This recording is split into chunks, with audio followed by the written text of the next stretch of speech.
Breathe deep. Imagine your legs more limber in Duluth Trading Double Flex Denim.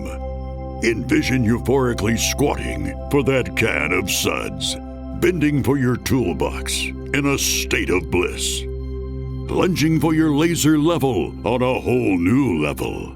Relax and allow the flex to fill you with ability. Find your inner flex in Double Flex Denim only at Duluth Trading.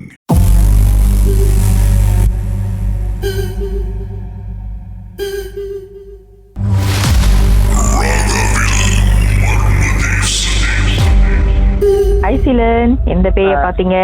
இந்த கதை எப்ப நடந்த கதைனா lockdown டைம்ல நடந்த கதை. So அப்போ வந்து நானு என்னோட ஒய்ஃப் வந்து தனியா ஒரு ஃபிளாட் வீட்டில் இருந்தோம். ஃபிளாட் எந்த இடம்னா ரவாங்கல. ஸோ அப்போ அங்கே இருக்கிறப்ப ஒரு 2 மாசம் 3 மாசம் நல்லா தான் போணுச்சு, ஒரு பிரச்சனை இல்லை. நாங்கள் பாட்டுக்கு போவோம் வருவோம் இந்த மாதிரி இருந்துச்சு. கொஞ்ச நாள் கழிச்சு வந்து வீட்டில் வந்து கொஞ்சம் கொஞ்சமா ஒரு மாதிரி பிரச்சனை ஆரம்பிச்சு. எப்படின்னா வந்து காலைல சமைக்கிற சாப்பாடு வந்து மினிமம் வந்து ஒரு 2 நாளாவது இருக்கும்ல.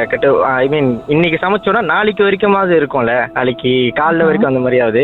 இது எப்படின்னா வந்து நாங்க காலைல சமைப்போம், மத்தியானம் ஒரு 5 மணிக்கெல்லாம் பார்த்தா கெட்டு போயிடும். நாங்களும் என்ன இது புதுசா இருக்கு, காலைல தானே சமைச்சோம் அப்படின்னு சரின்னு சொல்லி மத்தியானம் சமைக்க ஆரம்பிச்சோம். மத்தியானம் தானே, காலைல வச்சா தானே மத்தியானம் கெட்டு போகுதுன்னு சொல்லிட்டு மத்தியானம் சமைக்கிறப்ப ஒரு ராத்திரி 10 மணிக்கெல்லாம் பார்த்தா கெட்டு போயிடும். ஸோ வீட்டுல வந்து கொஞ்சம் கொஞ்சமா பிரச்சனை வரும். அதுக்கு டைம் அந்த மாதிரி டைம்ல வந்து ஒரு வாரம் கழிச்சு வந்து எங்க வீட்டுல வந்து 3 ரூம் இருக்கும். ஸோ ஒரு ரூம் வந்து எங்க பெட்ரூம், இன்னொரு ரூம்ல தான் வந்து நம்ம நாங்க குளிச்சுலாம் வந்துட்டு கிளம்புறது அந்த மாதிரிலாம். அங்க பவுடர்லாம் அடிக்கிறது அங்கெல்லாம் இருக்கு. ஒரு நாள் என்ன பண்ணிட்டோம், பவுடர் அடிச்சுட்டு நான் வெளியே வரப்ப ஒய்ஃப் கூப்பிட்டாங்க, இங்க வாங்க இங்க வந்து பாருங்க. நம்ம நார்மலா பவுடர் அடிச்சா கீழே தரையில அந்த பவுடர்லாம் கொட்டி இருக்கோம்ல, பவுடர் அங்க பாக்குறேன் அந்த தரையில வந்து சின்ன பிள்ளைங்க கால் வச்சு, ஒரு 5 வயசு பிள்ளை கால் வச்சு இருந்துச்சு. நான் ஒரு மாதிரி பார்த்துட்டு ஏன் 5 வயசு பிள்ளை கால் வச்சு இருக்கு, நான் என் காலு கீழே பாக்குறேன் பவுடர் ஒண்ணுமே அந்த மாதிரி இல்லை, என் காலு எவ்வளவு பெருசா இருக்கு, சின்ன பிள்ளை கால் வச்சு.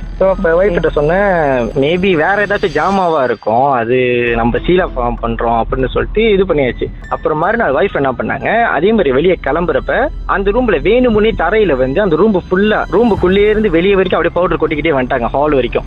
நான் ஏன் இந்த மாதிரி பண்றேன்னு கேட்டோன்னே, இல்ல இதுல ஒரு விஷயம் இருக்கு, நம்ம போயிட்டு அப்புறம் வருவோம் அப்படின்னாங்க. போயிட்டு ஒரு 11 மணிக்கு வந்தோங்க. வந்து பாக்குறோம் அந்த ரூம்ல இருந்து சோஃபா வரைக்கும் அந்த காலேஜ் இருக்கு, சின்ன பிள்ளையோட காலேஜ் 2 காலேஜ் இருக்கு. அந்த சோஃபா மேல ஃபுல்லா அந்த காலேஜ் அந்த மாதிரி இருந்துச்சு. நாங்க பார்த்துட்டு எப்படி வீட்டுக்குள்ள சின்ன பிள்ளை எதுவும் இருக்கா, ஏன் இந்த மாதிரி இருந்துச்சுன்னு சொல்லிட்டு அப்ப தெரிஞ்சவங்க ஒருத்தவங்க வந்து அவங்க சாமிலாம் அழைப்பாங்க. அப்ப அவங்களை கூப்பிட்டு எல்லாம் செக் பண்றப்ப அவங்க சொன்னாங்க, இல்ல இந்த வீட்டுல வந்து ஒரு அம்மாவும் ஒரு பிள்ளையும் வந்து ரொம்ப நாளா இருக்காங்க, அதனால வந்து நீங்க இந்த வீட்டு 2 பேர் இருக்காங்க, நீங்க வந்து வெளியாயிருங்க, அவங்க வெளியாக மாட்டாங்க அப்படின்னு. நான் சொன்னேன், நான் அந்த சின்ன பிள்ளையோட காலேஜ் மட்டும் தான் பார்த்திருக்கேன், அம்மா இருக்காங்கன்றீங்க அப்படின்னு. அப்ப அவங்க கேட்டாங்க, இந்த மாதிரி குளிக்கிறப்பெல்லாம் இந்த மாதிரி டிஸ்டர்பன்ஸ் இருக்கு. நான் யோசிச்சுட்டு அப்ப ஒய்ஃப் கேட்டேன். ஒய்ஃப் சொன்னாங்க, ஆமா ஒரு வாட்டி குளிச்சுட்டு வரப்ப முதுகுல வந்து நகை கீரல் இருந்துச்சு அப்படின்னாங்க. நான் ஒய்ஃபை பார்த்துட்டு நம்ம கிட்ட அந்த கதையை சொல்லவே இல்லையே அப்படின்னு சொல்லிட்டு அப்ப அங்க பேசுறப்ப அவங்க சொன்னாங்க, நீங்க வெளியாயிருங்க, நீங்க வெளியே ஆகிற வரைக்கும் என்னென்ன பிரச்சனை பண்ண முடியுமோ அந்த பிரச்சனை எல்லாம் அவங்க பண்ணுவாங்க அப்படின்னு.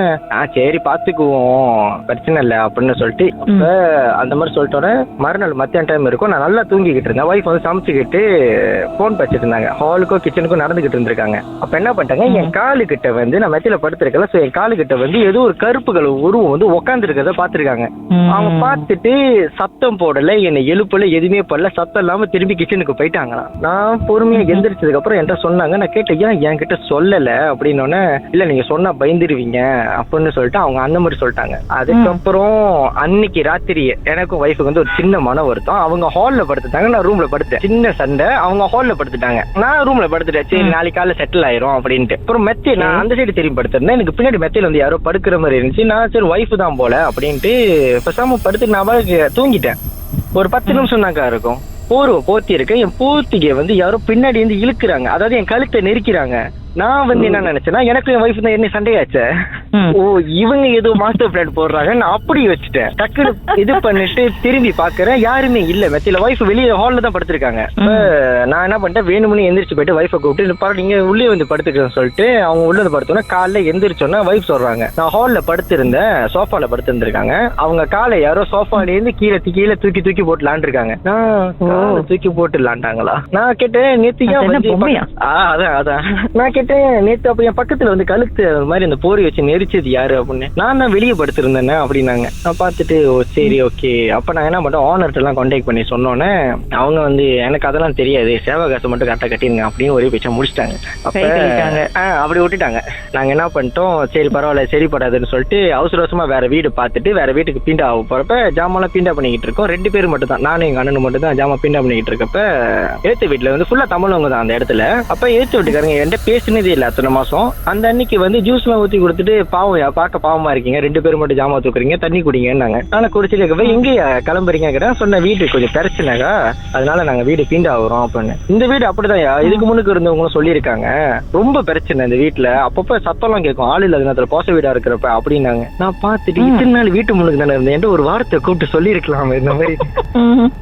சரி நாங்க கிளம்புறோம் பரவாயில்ல, அவங்க ஓனர்கிட்ட சொன்னீங்கன்னு கேட்டாங்க. சொன்னவங்க எந்த ரெஸ்பான்ஸ் பண்ண மாட்டாங்க, சேவை காசு மட்டும் கட்ட சொல்றாங்க, பரவாயில்ல இந்த மாதிரி வீடு எங்களுக்கு வேணாம்னு சொல்லிட்டு அறக்க பறக்க அதுவும் நல்ல பகல்ல கிளம்புனாக்கா, ராத்திரில கிளம்புனா பிரச்சனை போகணும்னு சொல்லிட்டு பகல்லேயே கிளம்பிட்டேன், வேற வீட்டுக்கு போனுங்க. இந்த கதை தான் என் வாழ்க்கையிலேயே மறக்க முடியாத கதை. பாட்டுக்கு பிறகு பேசுவோம் அந்த வீட்டுக்கு போய் என்ன நடந்துச்சுன்னு. ஓகே.